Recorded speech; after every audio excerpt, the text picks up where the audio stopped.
But tonight's topic is about home.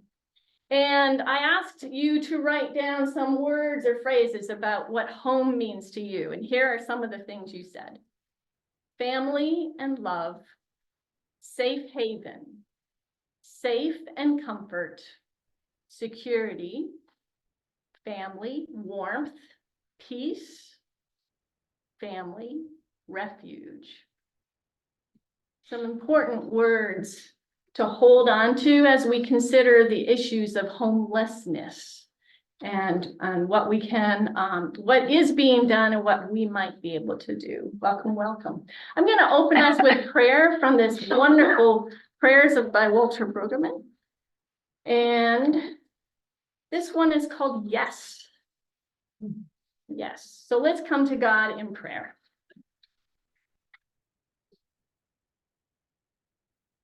You are the God who is simple, direct, clear with us and for us. You have committed yourself to us. You have said yes to us in creation, yes to us in our birth, yes to us in our baptism, yes to us in our awakening this day. But we are of another kind, more accustomed to, perhaps, maybe, we'll see, left in wonderment and ambiguity. We live our lives not back to your yes, but out of our endless perhaps. So we pray for your mercy this day that we may live yes back to you. Yes, with our time. Yes, with our money. Yes, with our strength and with our weakness. Yes, to our neighbor. Yes, and no longer, perhaps. In the name of your enfleshed yes to us, even Jesus, who is our yes into your future. Amen. Amen. So we have some wonderful people with us tonight who have said yes. And I can't wait to hear more of their stories. This is Emma Doss over here. And Emma is the Director of Mission Advancements since 2019. So you and I started about the same time, Nerd Calling. Great time to start a new job, right? Absolutely. And she writes that she is driven by connecting our community to CASA's mission. And so that's why one reason she is here tonight, showing the true difference that affordable housing can make in a person's life. I love that. And in a moment, I'm going to ask you, is there one other thing you want to tell us about yourself? But well, this is Cheyenne over here. Cheyenne Murdoch. She served in the U.S. Peace Corps and in the arts sector before coming to CASA. She joined the team in 2023. So brand new. She's the annual fund manager, and she writes, homelessness in our community is a complex but solvable problem. I love that. And then some of you may know Nancy. This is Nancy Bryan. And she has been involved with affordable housing and the unhoused population since the late 1990s. It's amazing. And then she served on CASA's board of director and eventually served as its chair for 2 years. And I believe continues to be connected and certainly passionate about it. Her advocacy and leadership has helped propel CASA's expansion to Durham. So that is exciting. And I was just reading on their website because she was the featured March volunteer. Partner of the month. Partner of the month. That they unanimously decided that CASA's newest development in Durham would be named in her honor. Bryan Place will be a 16-unit property that is dedicated to folks who are exiting homelessness and who are living with a disability. And I know we're going to learn a lot more about that, but I'd like to hear one more thing about each of you. You have one thing to tell us. I don't know if I actually have anything else to tell you, but I've been with CASA since 2019, so for about 5 years, but I am fairly new to this director role, so I'm still learning in my position. but I am very excited to be here. I love Westminster. I've been to a couple events with y'all before, and we have so many board members and volunteers that have come out of your church, and I'm just very grateful for all of the support that we've received from Westminster, so. Awesome. Well, as we said, I'm new to CASA, but not new to working in affordable housing. Before I moved to the Triangle, I was in Winston-Salem, when I first moved down here, and I was volunteering with, the COC in Forsyth County, and that's really where I got my start in affordable housing and, realized what an issue it is here in our communities and how kind of simple it is to solve it, because the solution is housing. We just all need to get behind. So like Emma said, like, I'm just really excited to be here and to be a part of CASA and all the work that we're doing. Thanks. And we're gonna hear more from Nancy, but I'd love to hear one thing from you as well. One thing from me.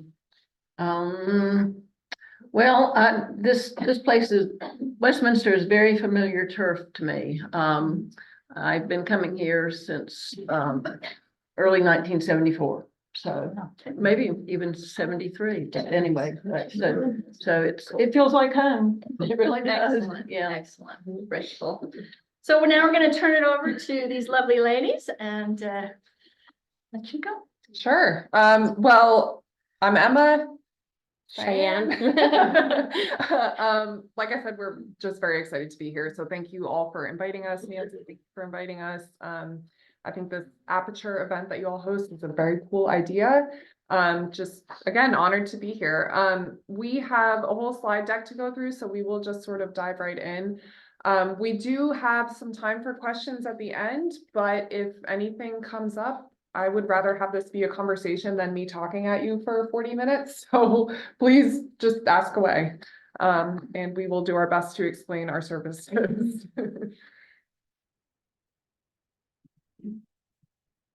All right. Who is CASA? CASA is a nonprofit organization that began 32 years ago by local medical professionals in the community who realized that a lot of their patients were homeless, and they realized that because they saw their patients not being able to recover from their ailments, and they put the pieces together and realized a lot of it had to do because they had nowhere to go. Our mission is to provide access to stable, affordable housing for people homeless or at risk by developing and managing rental communities. To carry out our mission, we develop new properties, purchase existing properties, and manage these communities. We operate in Wake, Durham, and Orange counties.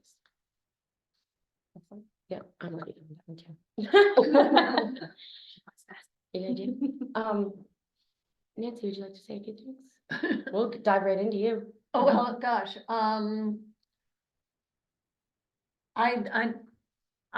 yield for the time being. Okay. Yeah.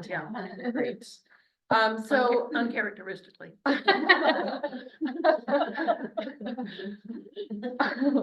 So before we really get into the nitty-gritty of what CASA does, I just want to set the stage with a little bit about housing in Durham County, and the state of housing and homelessness in our community. So just like the rest of the Triangle, Durham has seen enormous growth over the last several years. And as our community grows, as more people move here, although it's great for the economy and there are so many benefits to us, there are some folks who are being left behind. There's a few stats that I pulled on this slide that I just wanted to highlight. So the first is that 46% of renting households in Durham are cost burdened. And what that means is they are paying more than 30% of their income for rent and for rent and utilities combined. So the golden rule is that 30% of your income for rent and utilities or for mortgage, for housing costs in general, is what is considered affordable. Anything above that and you are considered cost burden. So the fact that we have 46% of folks that are renting that are cost burden in Durham is alarming. Another stat I pulled out is that the fair market rent for a 2-bedroom apartment in Durham right now is $1,631 a month. That has increased astronomically over the last several years. It's been a 55% increase in the last 5 years and a 24% increase in the last 1 year. Wow. And just to sort of put into perspective how expensive that really is, you would have to work full-time at $31 an hour in order to afford that at 30% of your income. So if you were not being considered cost burden, you'd have to make at least $31 an hour.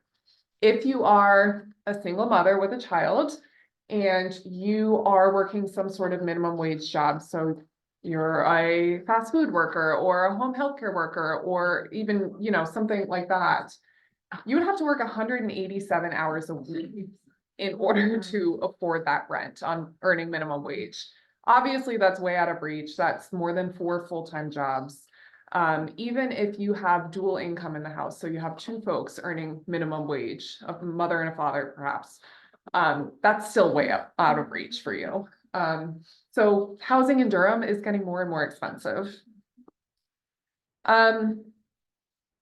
Can you raise your hand if you've heard of the point in time count? Have you all heard of that? Oh, great.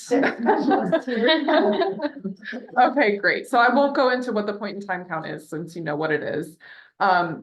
Just again, it's a very, very great tool that we have, and it's always considered a gross underestimation of what the actual count is in our community. I really like to look at it and for the trends. It can be helpful for that. So one thing that I noticed from this data is that the unsheltered count of the number of people experiencing homelessness since 2020 has gone up 105%. So that means people who are experiencing homelessness and are sleeping out on the streets every night has gone up a lot since 2020. And there's a lot of reasons for that. It could be, you know, in 2020 when COVID hit, homeless shelters greatly reduced the number of beds that they offered for safety reasons. And many of those shelters still aren't up to full capacity. Couple that with increasing rents and lack of affordable housing, and there are just a ton more people who are experiencing homelessness unsheltered in Durham. Can I interject? Yes. I have participated in the point in time years ago, years ago.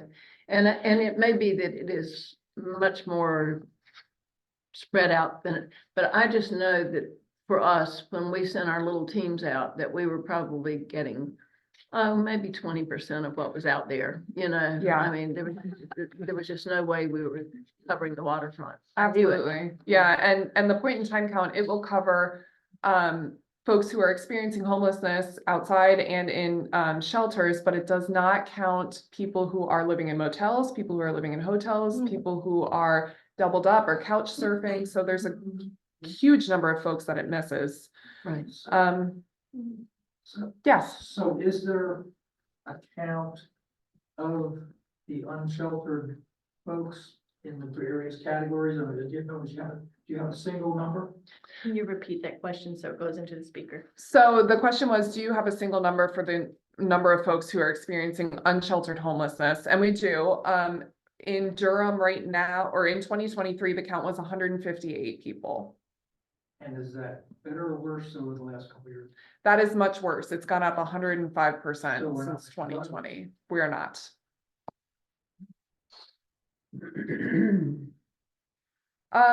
So housing, we like to think of housing as a spectrum. So there are many different types of housing, and all of them are extremely important in the fight against homelessness. So on one side of the spectrum, we have temporary housing, and that can include emergency shelters, that includes transitional housing facilities.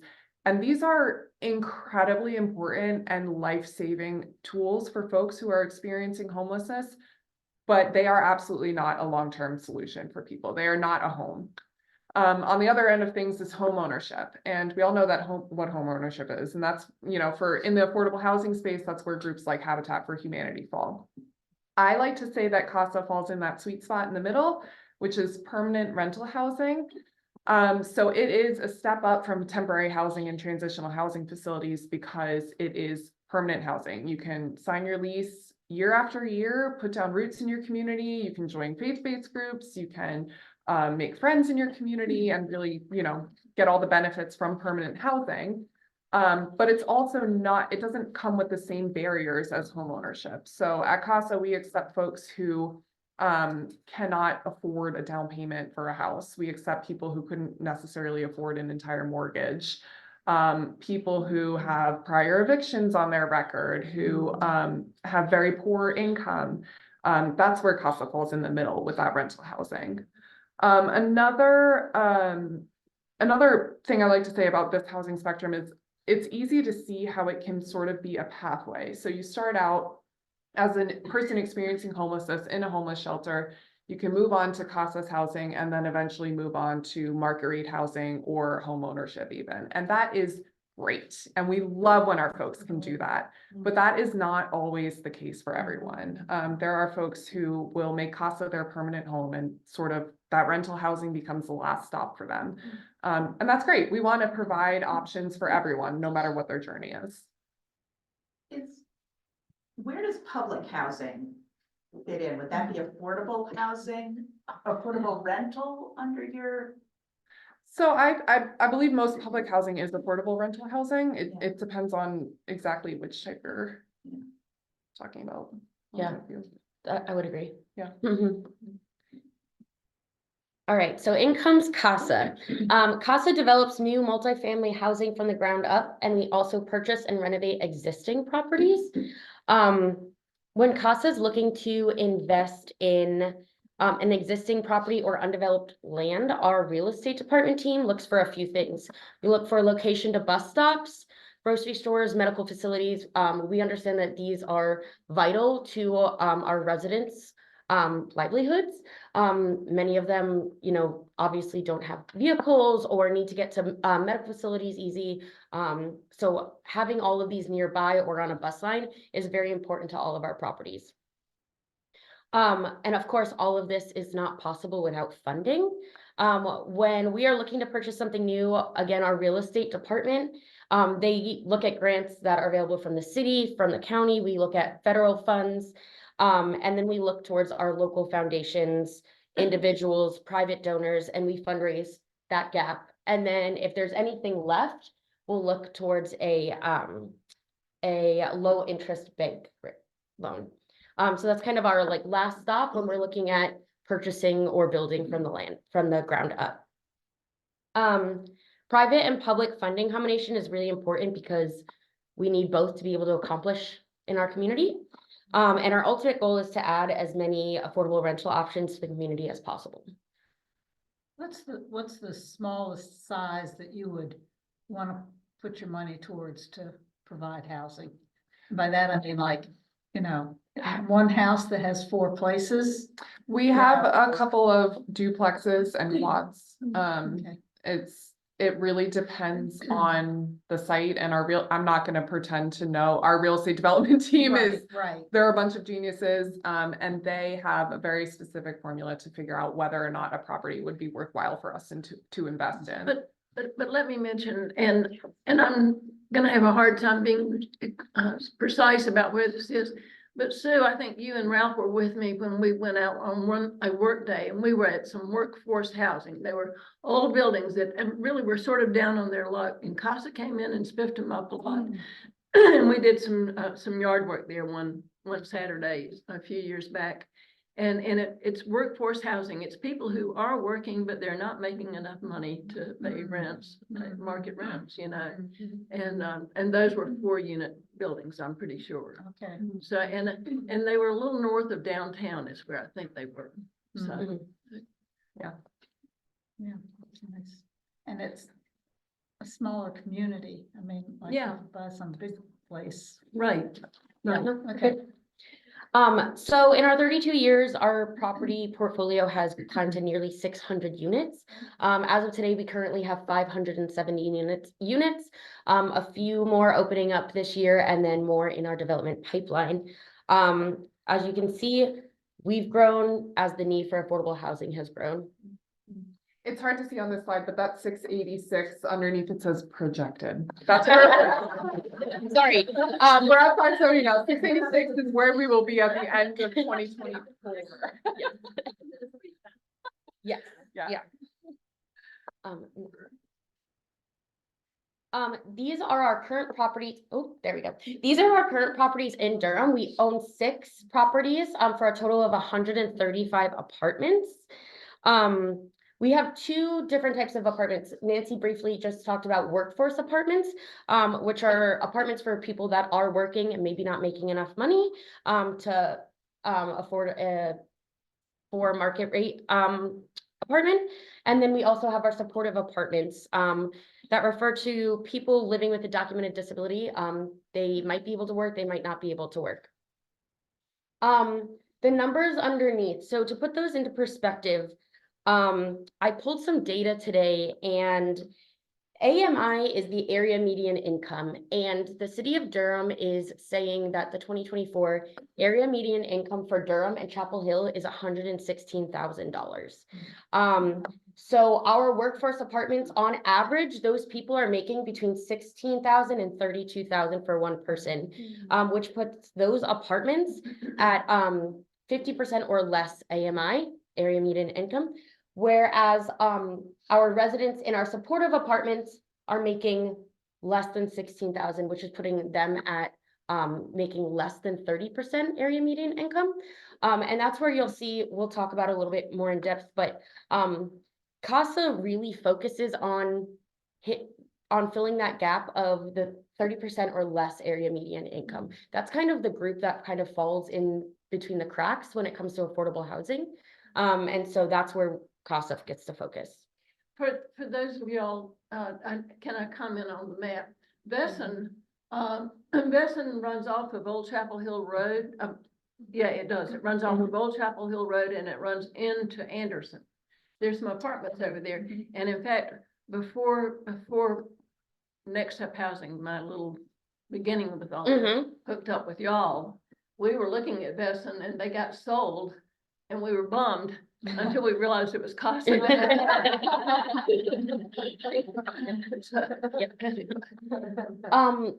It's important to note that CASA accepts vouchers across all of our properties, which has also become more difficult for people who use them. Less and less landlords are accepting them, and we understand how important it is for our residents that need to use them. Also briefly talked about earlier, but right above Museum of Life and Science, right at the top, we are going to be opening up a building soon, and we'll talk about that in a little bit. Can I ask a question? Yeah. Voucher means something from a government agency, or I just want to try to. Yeah. Yeah, so the federal government has housing vouchers, and there's several different programs within that. So there's one that's specific to veterans, and then there's Section 8, which I'm sure you've heard of. And those they basically act as a federal subsidy for rent for folks. So it means that The landlord gets to choose whether they accept those. yes, and most landlords, I would say like 99% of landlords in the triangle do not accept them because they're administratively burdensome. They're a pain. But they're a very helpful tool for people who cannot afford rent. And another thing about housing vouchers is you get your housing voucher and then you have 90 days before that voucher disappears. So you have to find a landlord within 90 days who will accept that housing voucher. And it is so difficult for people because they have this ticking clock above them. They have to figure out where they can possibly go before their voucher Does disappears. CASA take half? Yes. Okay, okay. We With the do. wait list to get a housing voucher, I mean, it's a huge, really long wait Years, list, right? years. And then so you wait like 5 to 6 years and then you have 90 days. Yeah. And then you're, yeah, I don't know somebody, but yeah, but then an equivalent, I don't know if it's the same amount of period, but equivalent time, you're like, okay, I've got it, and then you've got to shop it around, then you can't find a place. Right. Yeah, Yeah. You're back in the. exactly. It's Once you, not the best system. once you get it, is it yours then to keep as long as you follow all the rules? Probably fill Yep, stuff if out. you get into the apartment, you can keep that housing voucher long-term, yeah. Go ahead. Are there other ways that people can fund if they don't have the money from pay to pay for their apartment? And they don't have a voucher, are there other ways that they get help so that they can live through CASA? Through CASA, yes. So a lot of our folks are earning disability income. And what CASA does is we set our rents based on the resident's income. So if a resident comes to us, we make sure that we match them up with an apartment that we can make the numbers work at, but for the most part, we are charging our residents 30% of whatever they are telling us their income is. And of course, we go through an income verification with them. But we make sure that our rent is set at a rate that is affordable to them, no more than 30% of their income.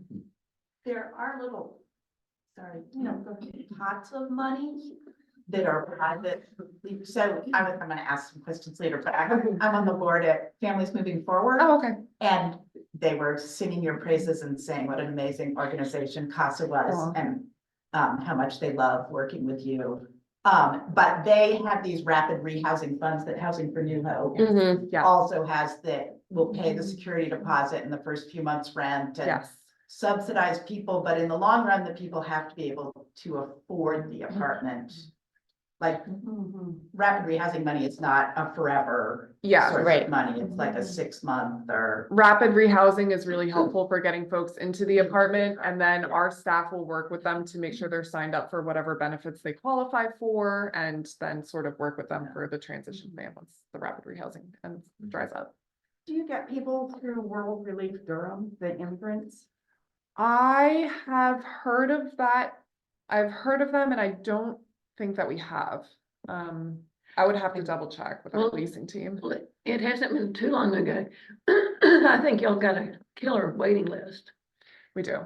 Yeah. Yeah, we'll talk about that in a little bit. Yeah, yeah, we will. We will. Yeah. Any other questions for now? Next slide. Oh, this is me. So this is sort of just a breakdown of our residents. We talked about where our apartments are, and we have gone over most of this already. So again, about 71% of our residents fall in that supportive housing block, and that is for folks who are living with a disability. And then 29 or 30% of our units are workforce housing. So folks who are working but earning a very low wage. And just to, again, show the fact that we are really trying to serve the lowest income folks in our community.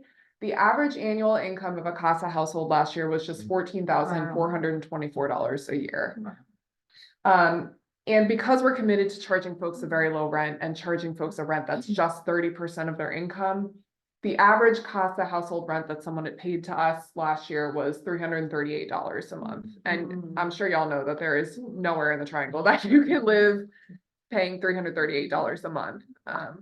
Is the 14,000, is that what somebody makes, with, base income, base minimum income? I mean, required. Somebody help me. Disability income? you mean? No, not disability, but. Minimum wage. Minimum wage. Minimum wage. Yeah. Ooh, I don't know, I'd have to do that math, but it's, Years I ago, think that's it's how not much it far off. was. I think it's well, our something minimum close wage to hasn't that, gone up in Minimum wages, I think in North Carolina is about $7.25. 25 cents still, Yeah. yep. And mhm. then 2,000-hour work year comes out of 14 grand. Wow. And it has been that way since 1984. Yes. Yep. So do you have family housing and non-family housing, or are just all the units open to whoever? So CASA started in 1992 with a group of mental health professionals, and our original focus was serving people who were living with documented disabilities. And for the most part, the people that we were moving into our apartments were single individuals. So we really focused on 1-bedroom apartments for a very long time. Plus, they're easier to build and cheaper to build. But recently, we have really sort of shifted our focus, and we want to be able to serve many more families because we know there's so many families in need. And the number of, I think it was Wake County schools reported that 5,000 kids in their school were experiencing And homelessness. I know that the entry point Durham, which is where you go to get to emergency shelter, I think in the last 2 years, they've gone from 20 families on the waiting list to 50 Yeah. or something. Mhm. Yeah. It's really. So many of our new Durham. apartments, and we'll talk about some of those in a bit, are, we're trying to incorporate more 2 and 3 bedrooms because we really do want to serve more families. Another point to mention is that about a quarter of our residents are veterans. Veterans are extremely important to us. They are overrepresented in the homeless community, and it should not be that way.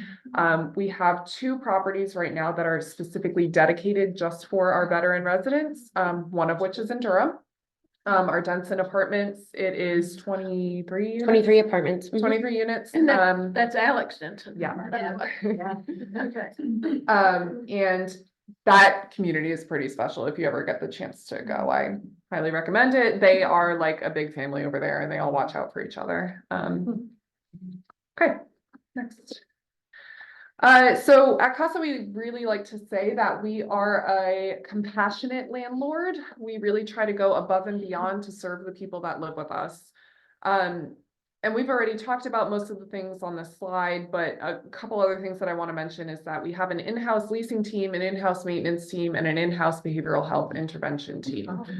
So our leasing team is really the first person that our residents meet. They work one-on-one with our residents when they sign their lease. They will sit with them and they're very patient and they'll walk through the entire lease, make sure they understand everything, make sure that they can get into their apartment okay. And then they act as sort of their first point of contact with Casa. So if anything goes wrong, that resident knows that they have their leasing specialist that they can always call. Our maintenance team is specially trained to work with our folks, and they are extremely compassionate and extremely understanding. They will, again, do a lot to make sure our residents are comfortable. And after years of homelessness, many folks will move into our apartments and not really know how to live in a true home anymore. So our maintenance team will go in and they'll have to teach them how to use the oven and how to turn on the thermostat and just basic things like that you might never think of, but our leasing team is our maintenance team is regularly teaching them. They also do regular safety checks, and they are often the first people to notice if something is a little off with a resident. So if they come in to change an air filter, they'll often see if there's some sort of hoarding situation or if someone needs a little bit of extra support. The maintenance team will sort of report back to our behavioral health team and make sure that that person is getting the help that they need. Can I interject? Yeah. Because it fits in with what you're saying. I think this is probably at Besson, although I'm not sure.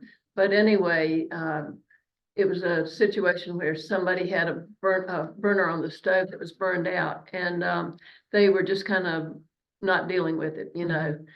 And Casa came in and changed it, and I think the person was concerned that he was going to have to pay for that burner, you know. I mean, and that kind of thing. So, you know, they're just really trying to make it right as best they can.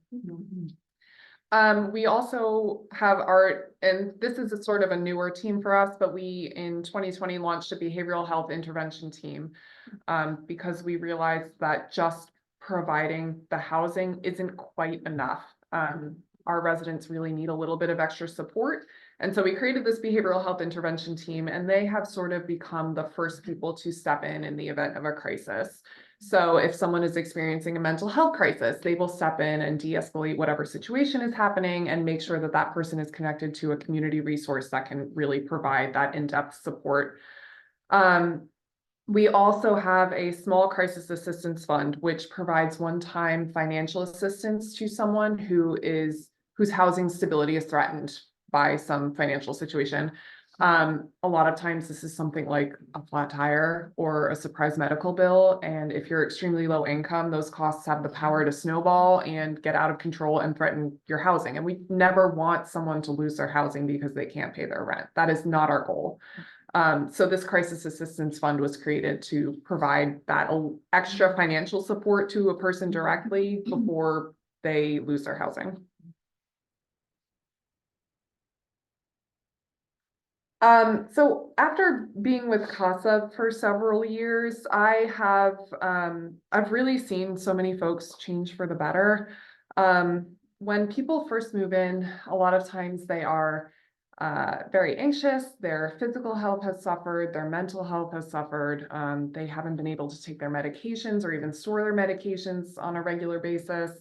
And it's clear that when after some time in their apartments that the benefits, you can really see the benefits. So 92% of our folks report that their quality of life has improved, 71% report that their physical health has improved, and 76% report that their mental health is improved. And if you're moving out of homelessness into somewhere that you can actually get a good night's sleep and actually lock the door at night and have your fridge for fresh foods, it will make a world of a difference. Another thing to mention is that it's, a lot of times folks think that, after, as soon as you get your apartment, you're good, like it's fine. It's an easy transition, but for so many of our people who have been experiencing homelessness for 5 or 10 years and then suddenly move into an apartment, it is a really, really rough transition. We have had residents who sleep on the floor for a month because they don't want to sleep in their beds.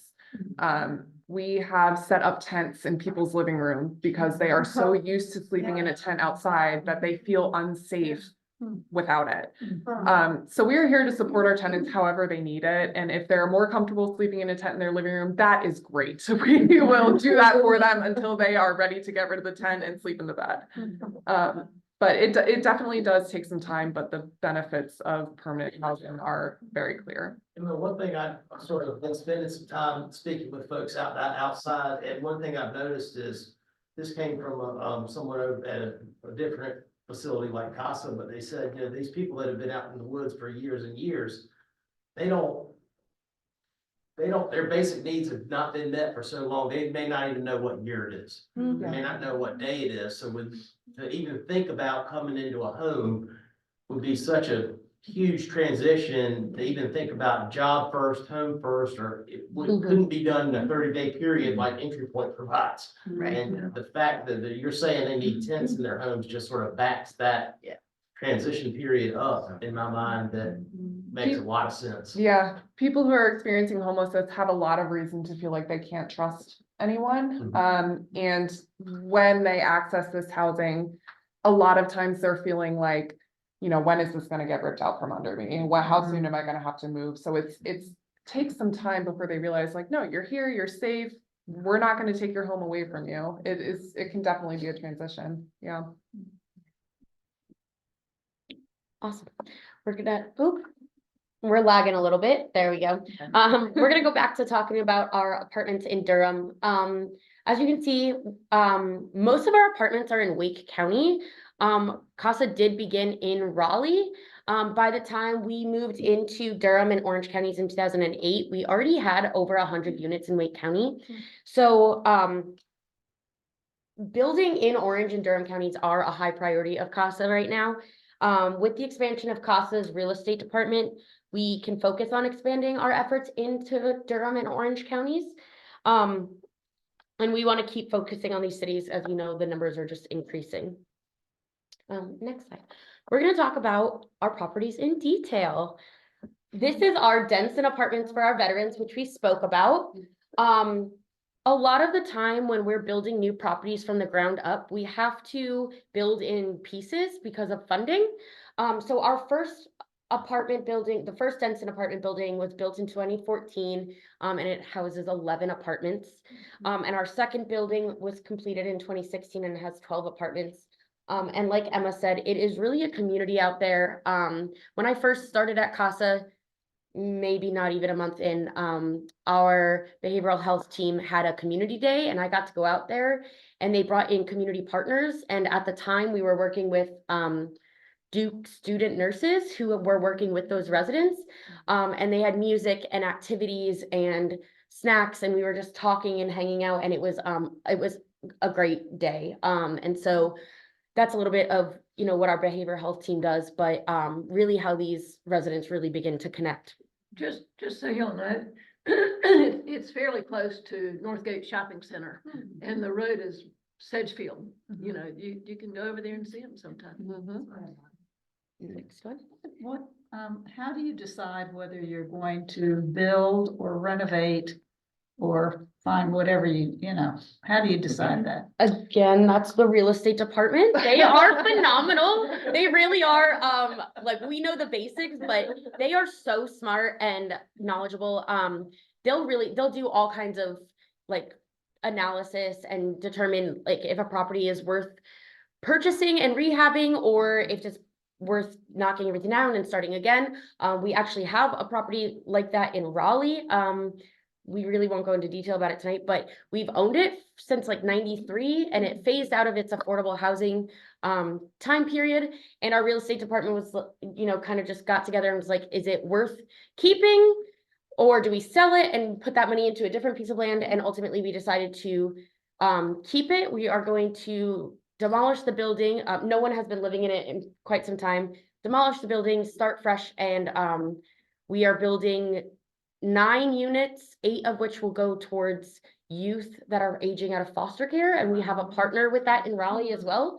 So it's really our real estate department. They go into the nitty-gritty. They know what's good and what's not. But they are always looking for potential acquisition projects and sort of, This was that. yeah, this is an Yep. acquisition. That's here in Durham, not far from Lakewood Shopping Center. Yeah, so Maplewood Underwood Apartments, this is an acquisition that we purchased in 2017, thanks to the city of Durham. They helped us purchase it. This is 87 units that support workforce and supportive. And we have some units reserved for veterans. So we mentioned that we have 2 specific veteran housing, but we also have veterans sprinkled into other apartment complexes as well. Mhm. This is the property on Gear Street. Oh, there it goes. This is the property on Gear Street. That's some of the workforce. That's really. Yes, so it was, again, another major renovation. We purchased this property in 2011. And it is 7 units. I believe there's 1 and 2 bedrooms in there. But this is what it looked like when we first purchased it. So you can tell it was really sort of falling apart and kind of an eyesore. And then we rehabbed the whole thing, and it's really a beautiful community now. And yeah. This is making me think of one of the things that Deborah King, who was the ED for so long, she said that if Casa Properties were gonna stick out in the neighborhood, it was gonna be because they look better than the place. Yep. Yes, exactly. Wow. This What is kind of house, a what was that used for before? Was it private, like I'm a not sure. boarding room? You know, we can't have boarding houses anymore, which I think contributes to the housing issues. But it had to have been, I mean, it couldn't have been a single family living in that house, could it? No, I don't No, think I so. think it was always divided, or at least when we Okay. purchased it, it was already divided up into apartments. I'm not sure, but Okay. that was back in 2011. Mhm. So this is another major renovation that we did. This one is not in Durham. This is actually in Chapel Hill, but again, it's not too far from here. It's on Pritchard Avenue in Chapel Hill. It is permanent supportive housing, home to folks with disabilities. It is all 1 bedrooms, but duplexes. So you asked the question of when we're purchasing things, how many do we purchase? So this one is an example of a duplex that we own. It's 10 units total, and they did an incredible job with the renovations. It looks so much nicer than it used to. And our property that's gonna be opening up in just a few weeks is Bryan Place. Bryan Place is gonna be located on North Duke Street, and it's 16 1-bedroom units. These are for people, immediately exiting homelessness and live with a disability. This property will include a community room, an office, and a meeting space for CASA staff on the 1st floor. This will allow space for residents to meet with a behavioral health person or a leasing specialist. And these units will be filled through collaboration with local partners. So we've got the Durham COC, Alliance Health, and Project Access Durham. And so, as we mentioned, our wait list got very, very long. And it was really hard to keep up. And so a couple of years ago, CASA decided to change how we kind of moved residents in. And we put a hold on the wait list so that our leasing team can get through it. And now we work with partners in the community who refer their clients to CASA, and then we place them in the best possible location, depending on their needs. And if we don't have a designated referral partner, we are working off our wait list. So we're sort of doing this hand in hand. Is, in regard to this new place, is this the wrong time to bring up the green chair for them to know about that? No, it's not the wrong time. Cause I think it's I mean, I would think it will play into this, even if it is in Yes. Raleigh. Do y'all Wanna want to talk about Blue tell? Cross Blue Shield? Like that? So. Yeah. Go ahead and talk. So, Brian Place is a private-public collaboration, and a major win for Durham. And what Nancy's talking about is the program funding. So, Blue Cross Blue Shield gave $10,000 to us very recently so that we could purchase furniture for every unit, which is fantastic. That way our residents are moving in, to a furnished apartment, as well as furniture for the community room. In addition to that $10,000, we were just awarded $30,000 from Wells Fargo, and all of that money is going to go towards purchasing other household items. So sheets, pots, pans, forks, towels, kitchen towels, bath mats, everything that you could need when you move in, everything that you think of that you need when you move in, is all gonna be there for our residents. So we're actually working with Wells Fargo, to kind of create welcome home baskets. And we're working with Green Chair, which is based in Raleigh, to, get the furniture for all of those apartments. Green Chair is a place that will take your furniture and mine. Yep. And it tends to be really pretty nice stuff, really rather nice stuff, and it costs about next to nothing. And so for $300 or $400, you can go in there and buy a lot of furniture for your home. That's where you took your stuff. Well, those people over for rescue mission like me a lot too.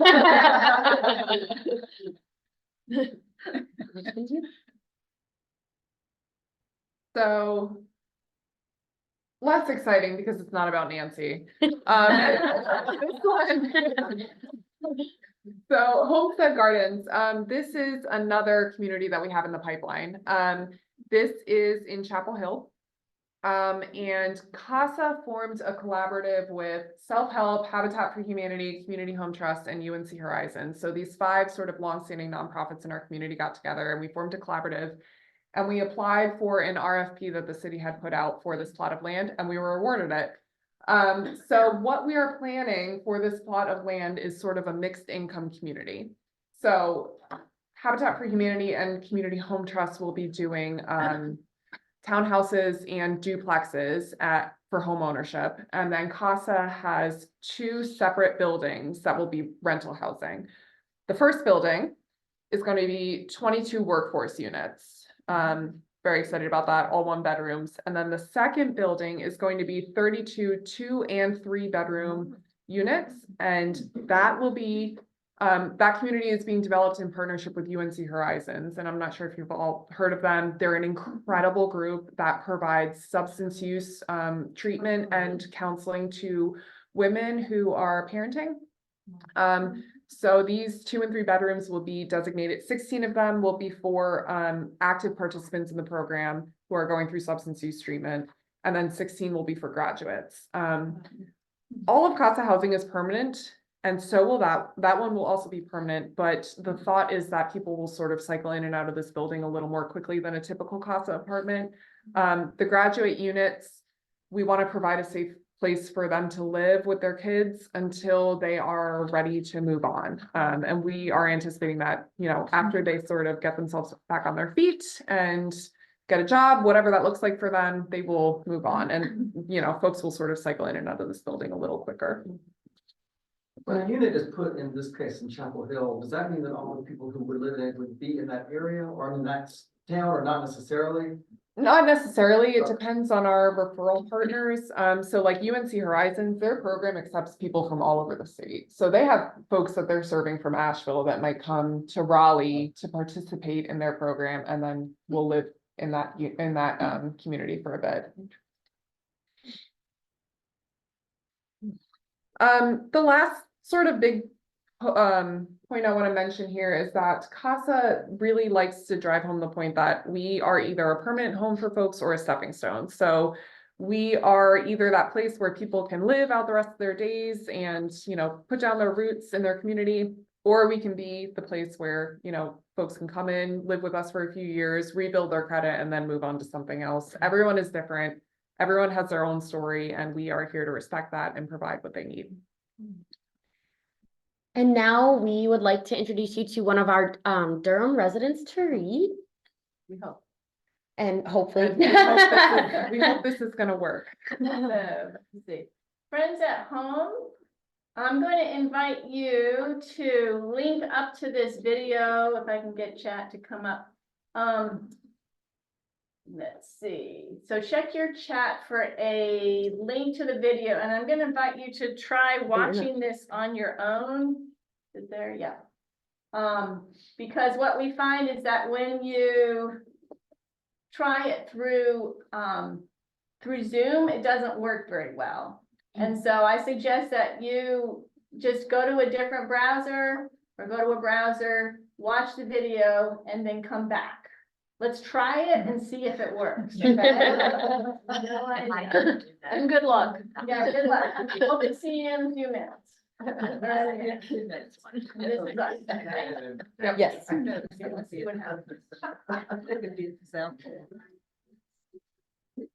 I was in the military. I was in the Marine Corps. I was a POW for 3 years, came home, the whole world seemed different. Nobody seemed right.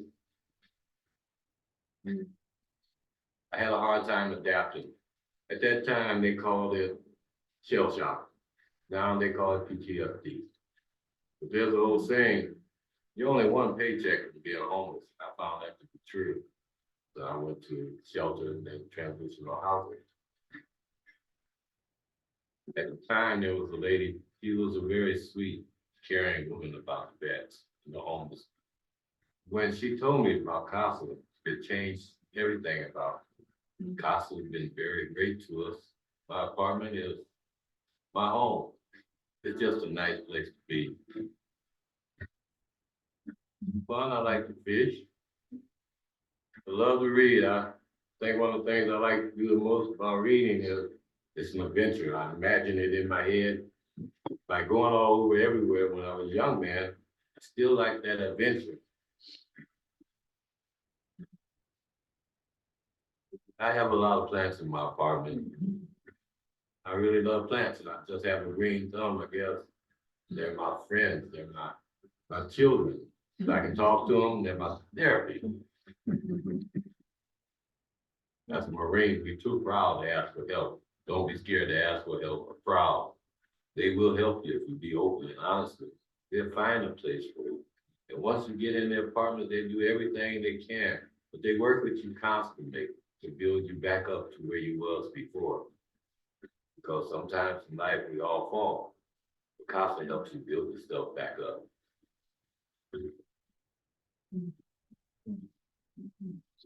Really nice. That is the end of our presentation. Nancy, do you want to turn it over to you? Well, I'll talk in a minute or two anyway. There were 2 or 3 things that I think y'all have already picked up on, maybe not the phrasing, the same phrasing I'm gonna use, but anyway, the thing that has stuck with me in my head was from Deborah King back then, and the housing is decent, it's safe, and it's affordable. And that's a winning combination, you know, decent, safe, and the other thing I remember is that she said that CASA works hard to be a kinder and gentler landlord.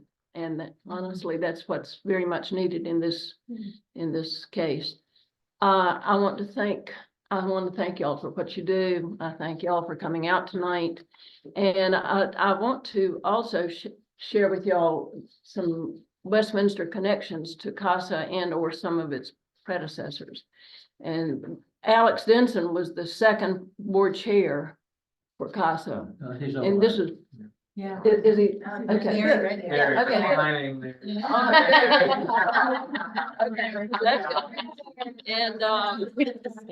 And the most recent chair who's just finished up recently, her term is Rebecca Joyner, who's a member here too as well. And I did a stint back when, so, and there were several people who might not have been CASA, but they certainly helped Next Step Housing get to CASA. And I think some of you will remember these people: Howard Peterson and Rosemary Thorne, Dan Milam, Barbara Reinerson, Sharon Barnes, Lucy Stokes, Lucy knew city government, and that was a very, very helpful thing to know. And Chip Reinhardt did some pro bono work for us. So anyway, I'm just proud of Westminster's involvement in this effort, and thank y'all for being here. Thank you. I have a question for you, Nancy. So what is it in on your spiritual journey that has brought you to be so passionate about this ministry for working with homeless? Maybe it was Shirley Strobel. Do any of y'all know Shirley Strobel? Shirley was a firebrand for getting things done for people, and she got hold of me, and she did not let go. So I think that was at least some part of it. So it was someone who asked you to be involved. Yeah, absolutely. But you stuck with it. Why? Well, it felt good to see some progress here and there. It really did, so. Anyway, but we keep on keeping on. Are there any questions? I have a question. Do people ever, maybe they have a small house, do they ever donate their houses to you? And then you take their houses and you find the money to get them refurbished to turn into casa housing? We've definitely had land donated. Uh-huh. I'm not sure about actual houses. Yeah. That's an interesting But- thing, but but we that- absolutely had land. But that's the donated. genesis of the Bryan place. The land was given. And so, The single house would be difficult by itself because of the management. They have to Right. manage these properties. Yeah, Very hands-on. yeah. It does make sense for us to have higher density, just Right. because we can't serve a tenant here, there, you know? yeah. Nice and loud with your Can you question. speak a little bit more about the waiting list? What kind of numbers, how do you get to the top versus not make progress? Yeah, so the question was about the waiting list. And so we like to call it an applicant pool rather than a waiting list. And it really depends on what sort of vacancy we have. So for example, if we had a vacancy at our apartment for veterans, we couldn't just pull anyone off the wait list to put in there because our restrictions are for veterans at that property. And so we will go through, we have about, I want to say we had like very close to 2,000 people on our wait list before we stopped accepting applications because we realized it was just getting unfair. There were folks who were on our wait list for a couple of years and we just, you know, there's so many places that people have to wait and we didn't want to be giving people false hope. So we are working on cutting down the wait list, reaching back out to folks who may have applied years and years ago that are still sort of just sitting on the wait list to figure out if they are actually still in need of housing, if there's anything we can do to help, and then also matching them up with some vacancies that we have. But again, it depends on what vacancies we have. How many other places are there that do what you all do in Durham? In Durham, not many. The first one that comes to mind is Housing for New Hope. Yeah. They are fairly similar. They do, I think they serve a little bit higher of an income bracket than we typically serve, and they do a lot of street outreach. So they're very different, and I believe they're smaller than CASA. So we're Triangle wide. I believe they are only serving Durham. I think so. Yeah, if I have that correct. But the fact that we are serving such a low income bracket, so 0 to 30% of the area median income, they're typically considered the hardest to house. That definitely sets us apart. I was just interested in what kinds of barriers you see people having in getting into housing. And I'll just preface that by saying I was talking to the executive director of Families Moving Forward the other day, and she said one of the biggest problems they have is that people will have debt from either rent that they didn't pay or utilities they didn't pay from previous places, and you can't use HUD money to pay off somebody's debt. Right. So they have to find private money to pay off people's debts so that they can get them into housing, and that's apparently a huge problem right now with the families that are currently in the shelter. And I was interested in what kinds of things, those are families, I don't know whether Yeah. you see similar. I'm not too sure on the debt question. That's very interesting, and I'd have to talk to our leasing team about how we handle that, because I actually don't know. I'm not sure if you know about that. I feel like I talked about it with them before, briefly. But I think you're right, like, I think they have to they work with the resident and, like, private partners to try and help them take care of it. But I think that's really the only way to kind of tackle that I guess issue. I was interested in what, for the people that you guys have moving in, like, what are some of the things you see that leading up to, like, what are some of the things we could give money that could help overcome some of these barriers? Well, as far as accessing market rate housing, just the folks' income puts them way out of reach, of course.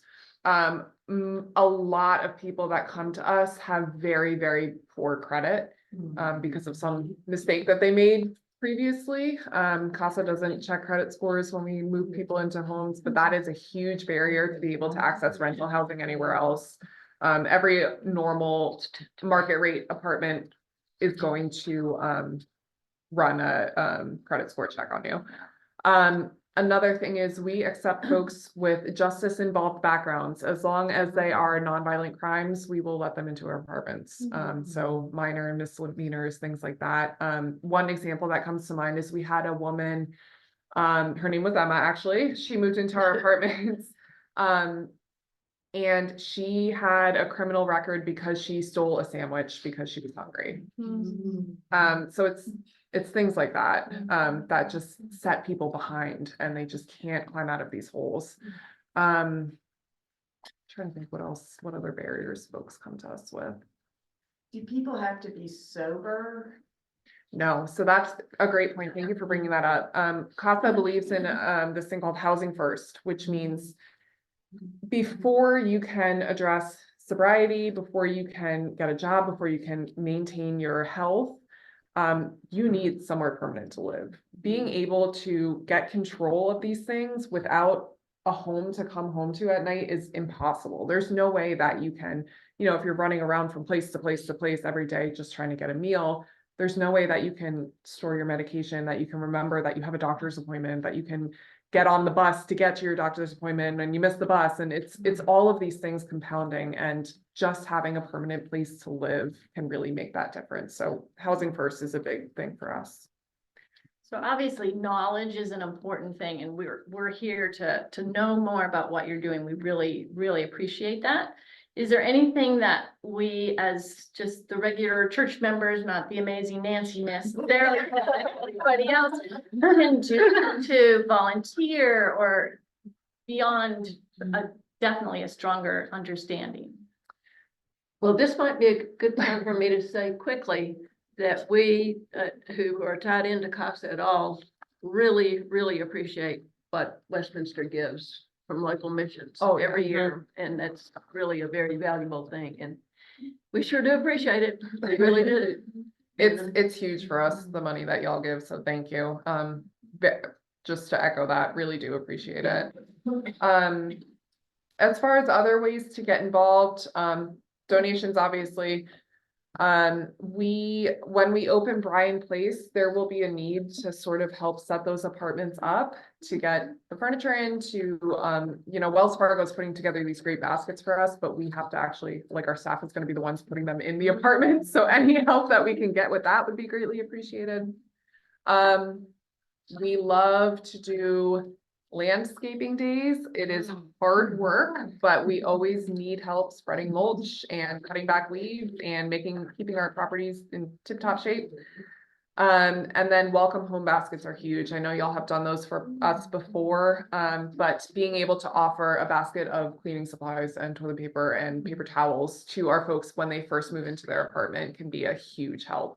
And I think you like to have a backlog of those things. We do. Yeah. We do. I mean, I really did raise Westminster's doing the welcome home baskets for Bryan Center, but guess what? Somebody else had already stepped in. So. I meant to check it online. Yes, I will, and Chris has a question too. Yeah, I just, well, if you're a church that hypothetically has some land, maybe close to that you'd want to explore options for the neighborhood, other than speaking to your extraordinary real estate development. Are there questions that the community should be thinking about as they step into exploring whether that's a good use of some land? Church advice you would give us? Location.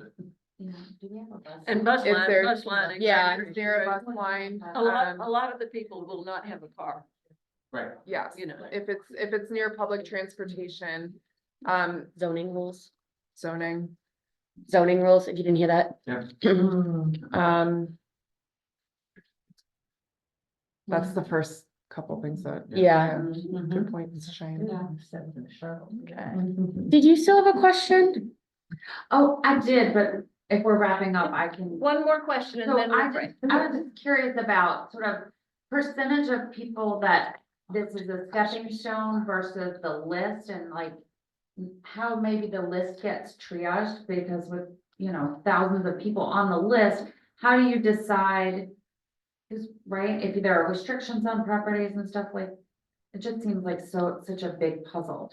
It is a big puzzle. You're absolutely right. It is a big puzzle. Do you have like established criteria or do you? We do have established criteria. So each property sort of has its different income requirements in order for us to pay off whatever debts we owe on that property. So mortgages, whatever we owe. So we have to make sure that each property is still generating enough income. So if we have a property that, you know, based on what we need to pay back, we can only accept folks here who earn between 30 to 40% of the area median income, because we need to charge them X rent in order to pay back our mortgage. So it's things like that that go into it.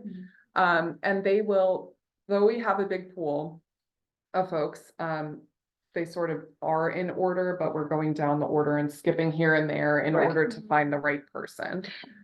If In- that makes sense. Yeah, it does. In Okay. terms of paying down debt, it seems to me that inflation might be playing into your hand in a good way. You know, in other words, paying back $30,000 20 years ago was a bigger task than paying back $30,000 is right now. If you, That is true. you know. Yes. Yeah. Yeah, so we do have to like raise rents every now and then in order to Yeah. make sure everything Yeah, we're making ends meet. yeah. Obviously for some residents, that's impossible and we won't raise the rents on them, but for others, you know, we can budget up a little bit each month or each year to make sure that we're Yeah. accommodating. Right, so let's thank our guests.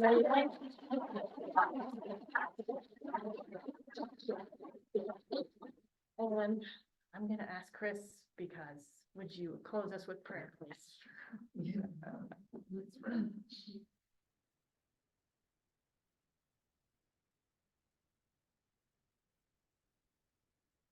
Holy God, we give you thanks for the day, and for the privilege it is to be able to gather together, in this warm and safe and comfortable space to listen and learn, and seek ways we can be a part of the extraordinary things you're doing throughout this community. We pray that, we might go from this night inspired and maybe a little convicted to do even more, each of us, and as a community together, knowing that every single one of your children, oh God, neighbors near and far, have unique stories and are people of dignity and people worthy of home. Help us to be a part of knitting that fabric together in some way. Go with us tonight, as we head back to our homes, to not take that privilege for granted, but also seeking ways we can continue to listen and learn in the days and weeks ahead. In Jesus' name. Amen. Amen. Thank you, friends. Thank you to our online. You were great. People. You were great. It was wonderful. It really was. Perfect. Yeah, look at that.